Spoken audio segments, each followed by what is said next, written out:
Hello and welcome to DFS Coach Talk. Today is Sunday, June 13th. I am Joe Sarvati, affectionately known as Coach, and I am here to go over an NBA playoff two-game slate for this Sunday. And we're excited. It is late Saturday night, early Sunday morning when I'm recording this, and just had an awesome night. So big shout out to our members. A lot of takedowns. We had a less than 1% top lineup that was 1.8 points away. We need one more bucket for the $100,000 takedown on FanDuel, but still had all kinds of other takedowns, winners.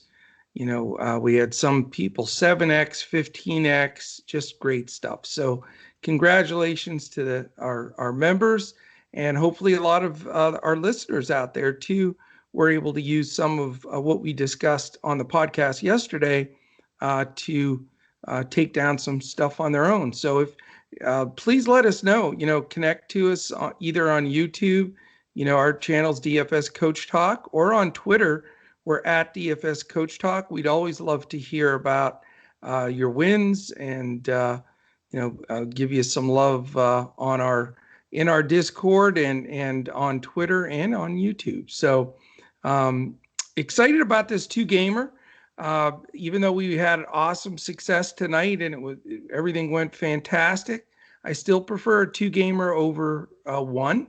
It gives a little bit more depth in building the lineup. I think it allows us to use a little bit more of our edge, and I'm excited to go over this. So let's talk about it. The first game is a 3 p.m. Eastern game. It is Brooklyn and Milwaukee. Brooklyn leads the series 2-1. Obviously, a very important game for Brooklyn, for Milwaukee.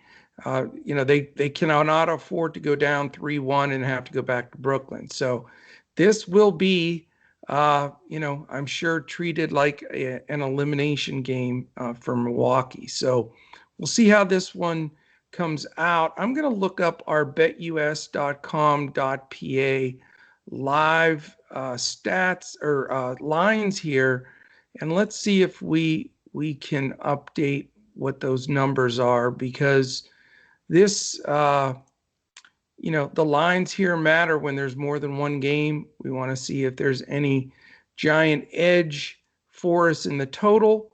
And let's check this out. Okay, the first game, it is Brooklyn favored by 2 points. So Vegas sees them winning on the road here. And the over-under is 228.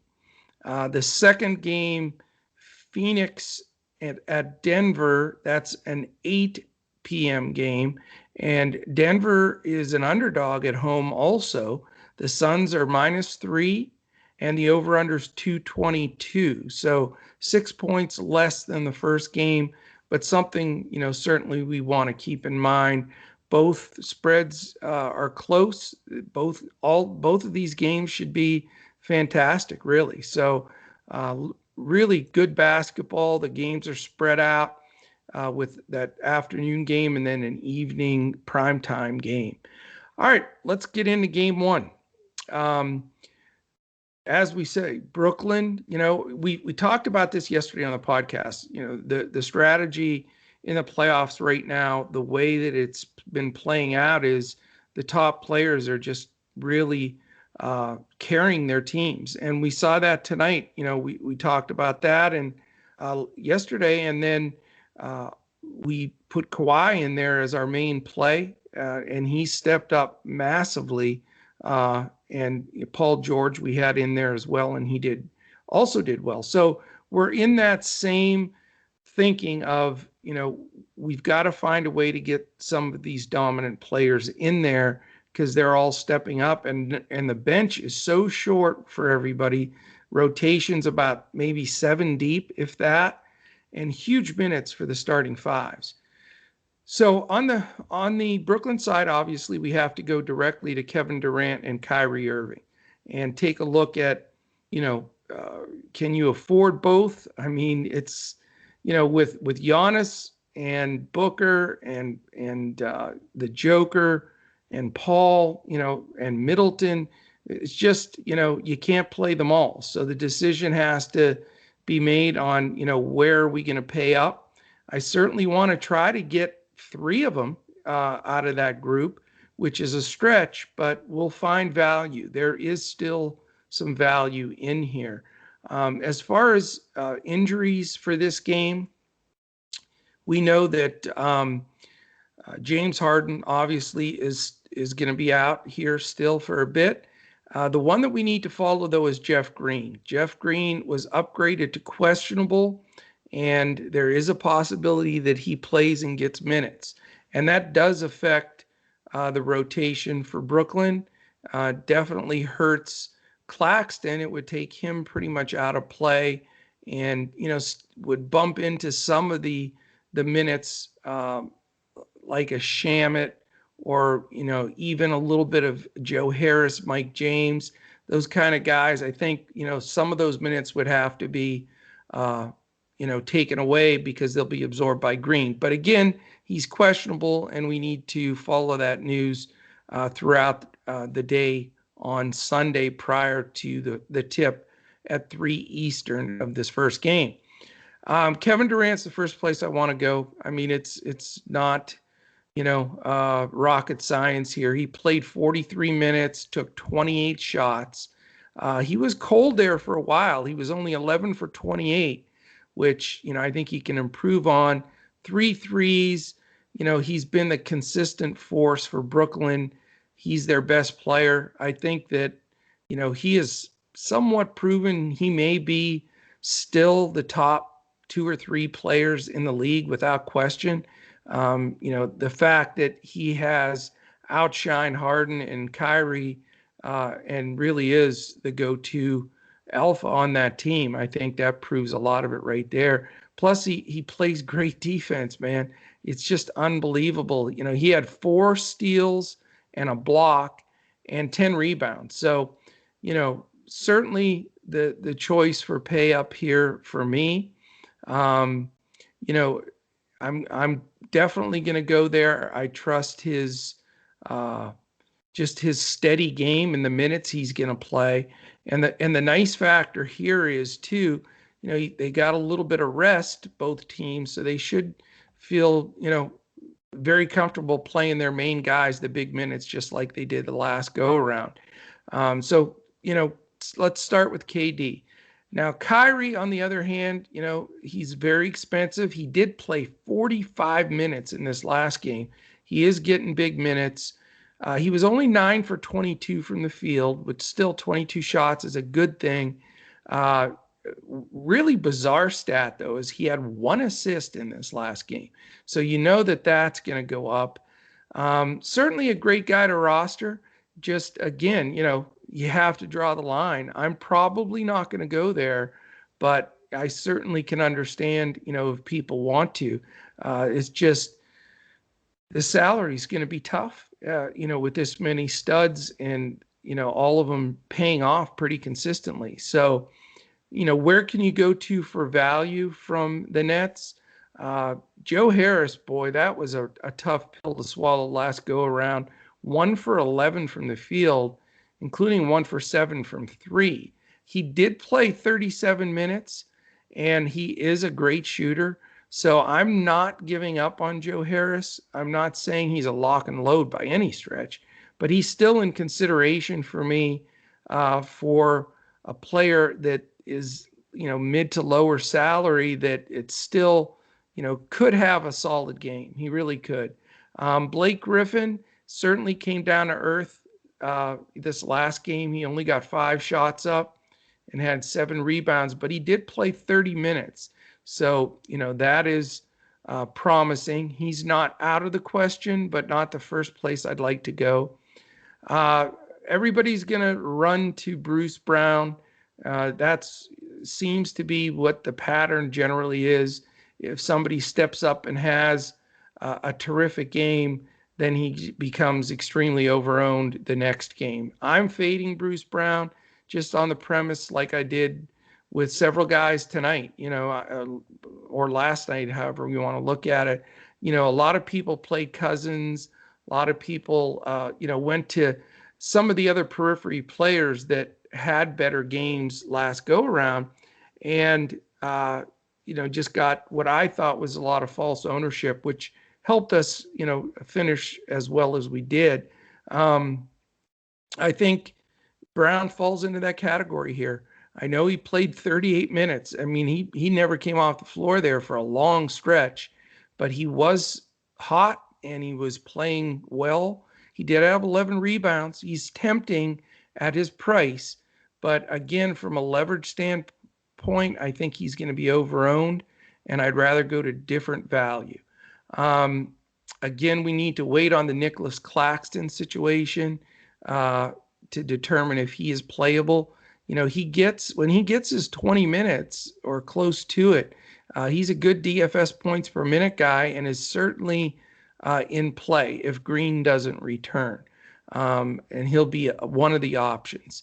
Mike James was another guy that was overowned the last time and only got 12 minutes, which was interesting. A lot of that was because Bruce Brown, was the go-to guy and just hot. But I think you'll see James' minutes go back up a little bit. He's in play for me. I think he may go up to as high as even 20 minutes. He's played well in the series. He's really crafty competitor. And I think people are going to be really scared away from him for that 12-minute game, 1 for 5 shooting. So definitely a little contrarian there, but for me, it's going to be Durant, and then look at the possibility of other value that's not going to be chalk in Harris and Claxton if Green doesn't play, and James. So I think just fading the Bruce Brown play, and even Blake Griffin, people may still go back to him. That could be a nice differentiator for us. All right, on the other side of the ball, and again, this game is huge. If Milwaukee goes down 3-1, they're in big trouble. So on their home court, they're going to come out like maniacs. There's no question about it. So this is going to be, they're going to treat like an elimination game. They're already playing their guys a ton of minutes. But, let's start with Giannis. I mean, we have to start there. He played 43 minutes and he got up 31 shots. So, that's a combination that I'll take any day. You tell me Giannis is going to be on the floor for 43 minutes and take 31 shots, I'm playing him. I don't care if he's playing the all-time greatest all-star team of whatever, but he's just, with that type of minutes, with his usage numbers, he's really the best on the entire slate, and, possibly in the highest ceiling spot of anybody in the playoffs right now, because he is getting those minutes and they need all of his output, because they're, other than Middleton, they're not getting any support for him at all. So, I don't care if it's chalk. I'll be different in different areas, but I want KD and Giannis in this first game. I'll cut costs in this next game, the second game, but I just think that it's just too much catch up if you don't play those two guys.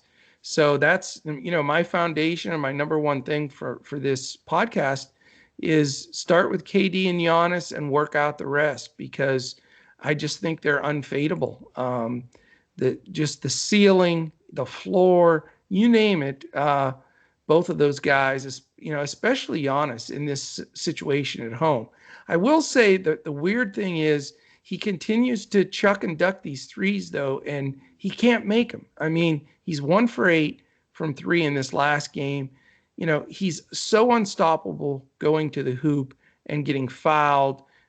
I don't understand why he's taking these threes, and I'm hoping you'll see a little bit less of that. I think, he was 4 for 9 from the foul line. I think he gets like 15 foul shots in this game, and I think that's going to help him. I know he's not a great foul shooter, but those are free points. Those are relaxed points. And I think, when he takes the ball to the basket, not only does he draw fouls, but he puts himself into a situation to get more offensive rebounds. So I think his numbers are going to go up. He had 33 points, 14 rebounds, only 2 assists, and no blocks, which was odd. So he can play better. I think he was pressing a little bit. And I think, being that this could be a last stand at home for him, I think he'll step up and, not a very risky play, obviously. After that, the question is, can you afford Middleton? Middleton was unbelievable this last game after having a couple of really dud games in Brooklyn, but 12 for 25, 3 threes, 15 rebounds for Middleton. How about that? So he really stepped up and got it done. My question is, can he repeat that performance? He did get 44 minutes, and, he really had something to prove after those 2 terrible games. So I'm feeling like there might be a little regression there. I know he's cheaper than the other stars. I think he's going to be extremely high owned.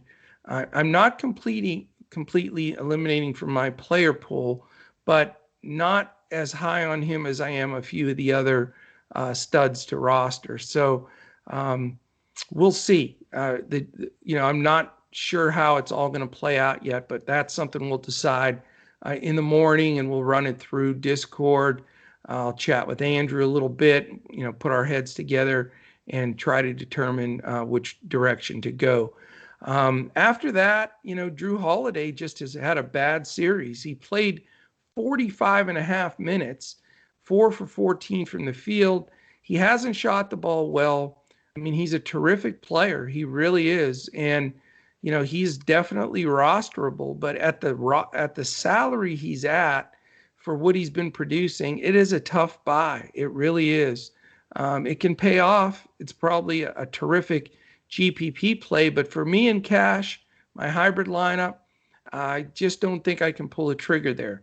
As far as the less priced guys, I was a full fade on Tucker again, and thank goodness I was, because he was 0 for 4 from the field, a PJ Tucker kind of game, 33 minutes, 0 points, 1 rebound, and 2 assists.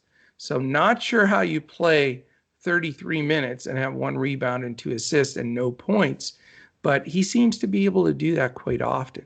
I know he harasses Durant a little bit, but obviously he's not stopping him. Durant's just too damn big. He's 6 or 7 inches taller than Tucker at least, and he shoots right over top of him. So, he'll probably get in foul trouble again, and I think his minutes may go down. He really is an offensive deterrent for them, and not sure why they're playing him the amount of minutes they are and not giving Portis more run.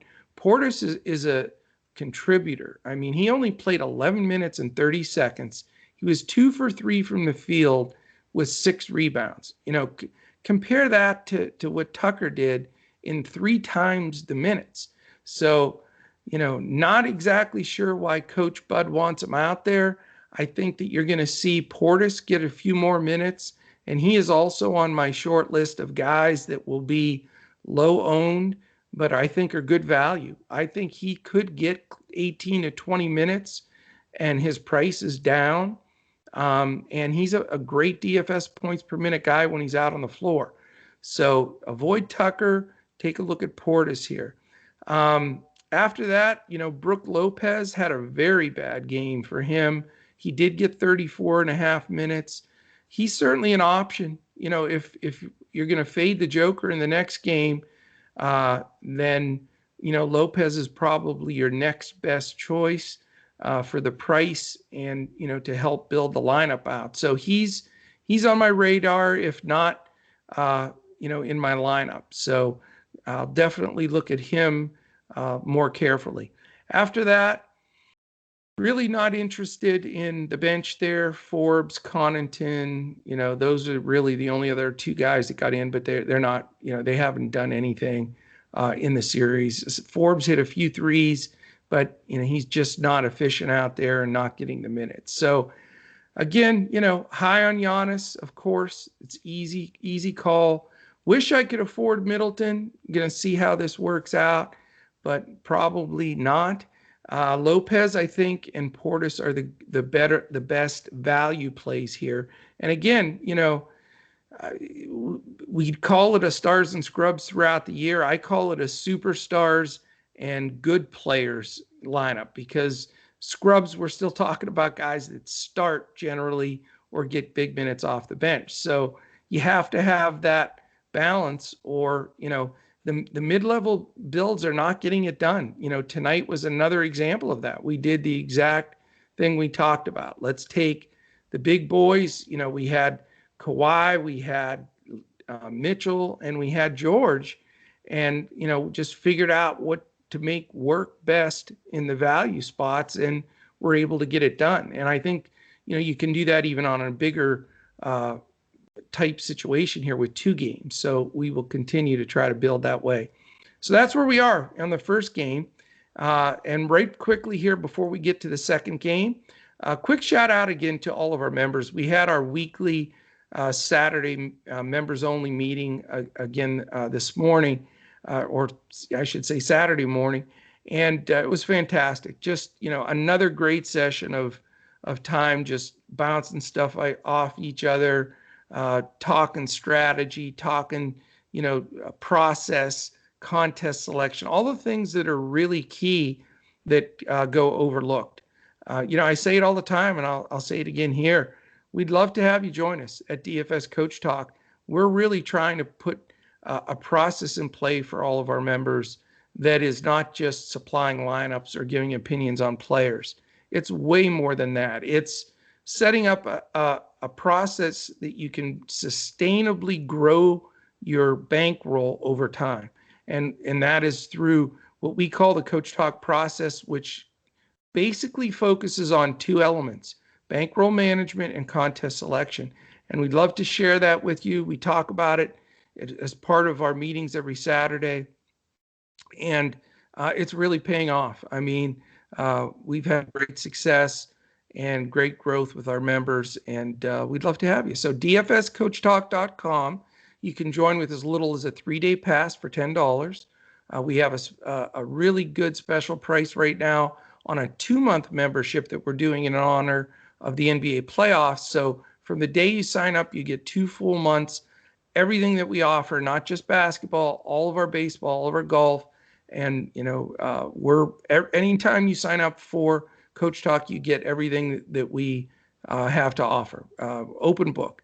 And that is $111. So we'd love to have you even jump in for that. Or if you want to try the 3-day pass, that's what most people do. And then they upgrade from there. So you can reach out to us also on Twitter at DFS Coach Talk for all of us. Andrew is at Language Olympic, and I'm at JoeSarvadi.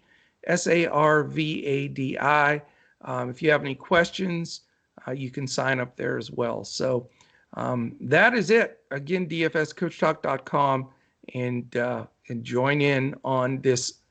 We're going streaking hot streak that we're on right now. We are just mowing them down. So also shout out to Andrew Hansen, my basketball partner here that just crushes it constantly. This past week, he had a big 45,000 winner. He's a maniac. And our baseball team too, Crash and Tyler, have been doing very well, really killing the cash games, and then popping some of these single entries as well. So big shout out to those guys. All right, game 2. No more messing around here. It's the Phoenix Suns and at the Denver Nuggets. And talk about desperation. It is an elimination game for the Nuggets. And I'm going to start with the Nuggets because I was just overwhelmed by the game that the Joker played in this last game. I mean, you talk about a guy that was trying to carry the ship by himself. I mean, it was similar to Luka with the Mavericks, really, but almost even to another level. The dude had 32 points, 20 rebounds, and 10 assists. And just by the way, he threw in a block too. He hit a 3. He was 5 for 9 from the foul line and logged 40 minutes.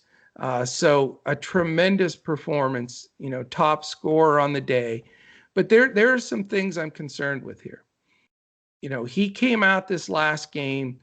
I think he played harder than I've ever seen him play before. He had received his MVP trophy prior to the game. His brothers were there. They're just as big as him. You should see those three guys were out there together, monsters. But I just think he left a lot of it on the floor. And I think he may be a little tired. There may be a little regression here. I think Denver is down right now as far as feeling they have any shot in this series. I understand it's at home. I understand it's an elimination game. I think Mike Malone has coached a terrible series. And I try not to be super negative on coaches because I know how tough of a job that is. But his strategy just haven't made any sense. This defensive matchups, letting Booker go one-on-one and get up, a bunch of uncontested shots. I mean, it just didn't make sense. He got 23 shots up, and then they ran the same play for Chris Paul like 10 times in a row, and they never adjusted. He got like a 10-foot mid-range jumper with nobody around him, and just kept knocking down one after one, the other, and they never adjusted. So real down on the way Denver's played and coached this game. So, in trying to, of course, everybody wants to put the Joker in their lineup, and he'll probably be the highest owned player again, as he was the other day. But I'm not going to go there. I just think those numbers were insane. I think there's going to be a little regression there. And it's the biggest differentiator on this slate for me. I just, people are going to look at him and think he's unfadable, and he has carried the boat alone here. But I don't know. They're not as good as Phoenix. It's that simple. And, they lost Jamal Murray. Jamal Murray's a star. I mean, for Denver fans and people down on Denver, they're playing without their second best player. And, one of the better scoring guards in the league. So, you got to cut them some slack there. But I don't see it going well for them. I think this is going to be a sweep. And, we'll see how this plays out. As far as who I will go to here, you've seen Porter struggle in this series, whether it's his back or not. That's what the excuse is. He only got 13 shots up, but he did make 4 threes. I think he's playable. But again, that salary point is a little bit difficult. Aaron Gordon was just an absolute train wreck. He got 36 minutes. And again, it's hard, man, not to play a guy with that kind of talent at that price that gets that many minutes. He can't have a worse game than he did the last game, but he has looked like complete trash. So he's not out of my player pool, though, for a value play, a last guy in kind of thing. Because if he just gets in the mid-20s, you can live with that. And, he used to do that with his eyes closed before he got to Denver. So I wouldn't completely eliminate him. He's certainly, you got to hold your nose when you roster him, but he's not completely out of the question for me. The guys that are out of the question are Austin Rivers and Facu Campazzo. And I say Facu, and I want to say Facu because he was just awful. And he's Rivers, now that Barton's back, also fade those two guys. I'm just saying, I hope I rally him into having big games, but I just don't think they're good. I don't think they're good enough. I would much rather play Monte Morris and Will Barton. And those are the two guys I'm looking at this game for value, and I think they'll do much better than the other two. Now, Morris played almost 30 minutes. He got his groove back a bit, 8 for 12. He's their best guard with Jamal Murray out, let's just face it, and he's going to get the big minutes. And I wouldn't be surprised. I've seen zero news on this at all, but I wouldn't be surprised if they start Will Barton over Rivers. He played 28 minutes. They raised his cap of minutes from 15, and it ended up being 28. So I assume in an elimination game, they really need him out there. I think he gets 30 minutes. And I think at his price, he's a super deal. So Morris and Barton are my favorite two.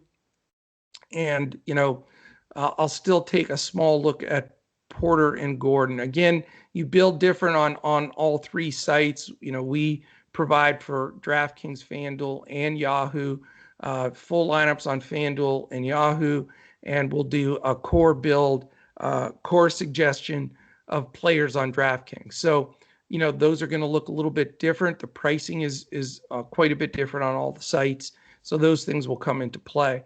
As far as the other bench players, though, not really interested in Millsap or even JaMychal Green this game. I think there's enough value with some of these players that I've mentioned already that we don't have to dip back in there. He was 0 for 3 this last game, sunk a lot of ships, I can tell you that, because he was owned quite a bit.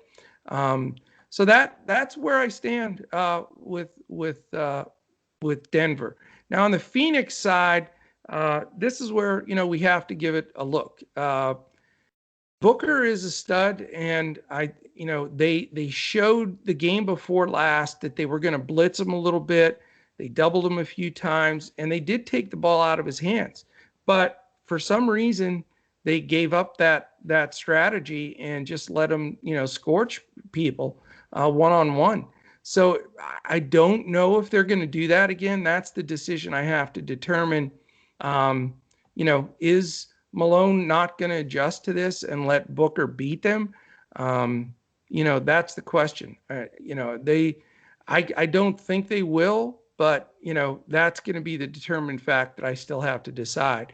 Chris Paul, on the other hand, as well, I think they're going to find a way to at least challenge him on some of those 10-foot mid-range jumpers. He has plenty of assistance there, and I'm sure they're viewing the tape. And they had a complete breakdown of him coming off the pick and just pulling up mid-range. So whether they have to float somebody out, to show and then sink down and help with somebody else on the big, they have to do something.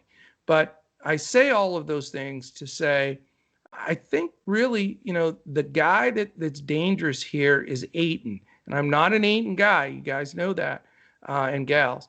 He only got 8 shots up the last game. He had his Ayton disappear for a little bit of time here and there, and really let Booker and Paul completely take over. But I think the adjustments Denver has to make is going to allow Ayton a lot more rim runs. I think he's going to get several lobs, from Paul's the best in the business that probably ever did that. And, I think he's going to get a lot of rebounds and attempts at the goal. So I think Ayton has a great chance to be my center in this build. And I think Lopez is in play, but I do like Ayton a little bit better because of the adjustments that I would think Denver will make. Crowder's not out of play. Only got 9 shots up, last game, the game before he got 5 up. So he's not going to be a volume shooter, but he's going to get good minutes, 33 and a half minutes again. He's cheap. You can look at him. Not a great play, but, you can look at him. The guy that, I've been high on and I still think is in play here is Bridges. 27 minutes isn't bad. He gets things done when he's out there. He can score. He's going to get you steals and blocks even. So, Bridges certainly in play as a value guy for me. Cam Payne's taken a little bit of a step back in minutes, and that's a concern. He's still aggressive when he's out there, 4 for 7 from the field in only 17 minutes. If he can get to that 20-minute mark, I think he's super playable and a good value play. So he's on my radar. Not going Sarge, Craig, Carter, Kaminsky, any of those guys. Cam Johnson, same thing. He played 21 minutes. I get it. 1 shot attempt. He made it, but it was just 1 shot. So he's not ready for prime time yet. This is a little bit beyond, I think, where his game is at this point. So to me, it's Ayton being the best play. Still trying to make a determination on this Booker or Paul, either or neither. And then value to round out rosters. I think Bridges and Crowder and Payne are all three playable. So that is it, my friends. That is a 2-game breakdown. We're doing, we're putting this out here like 1:32 in the morning here so that it's out because, with the earlier starts at that 3 o'clock time, I wanted to get it out there. But if you want to get caught up on the follow through here, this should give you a really good idea of your core build. And, we'll go further with this in Discord throughout the day tomorrow.